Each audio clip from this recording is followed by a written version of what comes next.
So యాక్చువల్గా first debut డైరెక్టర్గా వచ్చేటప్పుడు ఆ స్క్రిప్ట్ మీద చాలా వర్క్ చేస్తారు. మీరు ఒక రియల్ స్టోరీ ఇన్సిడెంట్ని చేశాను అన్నారు. ఏంటి ఆ ఇన్సిడెంట్? స్టోరీ కాదు కానీ చిన్న ఇన్సిడెంట్, ఫాదర్ డాటర్ మధ్య చిన్న ఇన్సిడెంట్ ఉంటుంది చైల్డ్ ఎపిసోడ్లో. మీ సినిమా చూడగానే అర్థమైపోతుంది.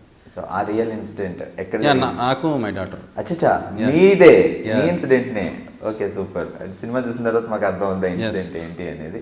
సో దాన్ని అల్లుకొని ఈ స్టోరీ క్రియేట్ చేశారు.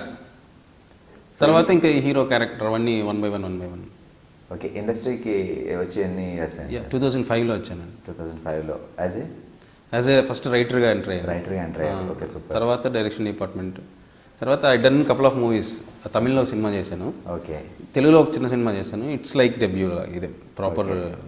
సో రైటర్ నుంచి డైరెక్టర్ అయిన వాళ్ళందరూ హిట్లు కొట్టిన వాళ్ళు అండ్ చాలా స్ట్రాంగ్ ఉంటారు. మీరు రైటర్గా, మీరు కూడా రైటర్గానే ఇంట్రడ్యూస్ ఫస్ట్ డైరెక్ట్ చేసే ముందు బేసిక్గా నేను అనుకుంది ఏంటంటే ఫస్ట్ వీ షుడ్ నో అసలు స్క్రిప్ట్ ఎలా ఉంటుంది, ఎలా చేయాలి, డైలాగులు. ఎందుకంటే ఒక కథ మనం అనుకుంటే మనం కన్వే చేయడం ఎక్కువ ఇంకా కంఫర్టబుల్గా ఉంటుంది. మన సోల్లో ఉన్న ఒక ఇది కదా అది.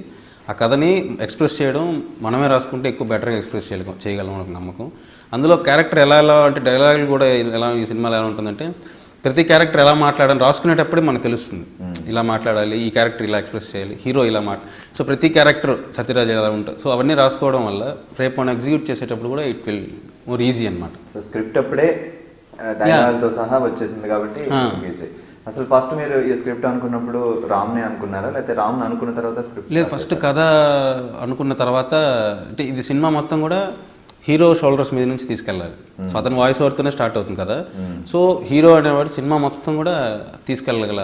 సో రామ్ గారు అంటే ఇట్ విల్ బెటర్, అంటే చాలా బాగుంటుంది. ఆయనకు ఈజీ, అందరికి తెలిసి is very good actor. So ఆయనైతే స్క్రిప్ట్ తీసుకెళ్ళగలరు అని ఒక అనిపించి కథ చెప్పాను. ఆయనకి బాగా నచ్చింది. సో ఇది నాకు బాగా నచ్చింది.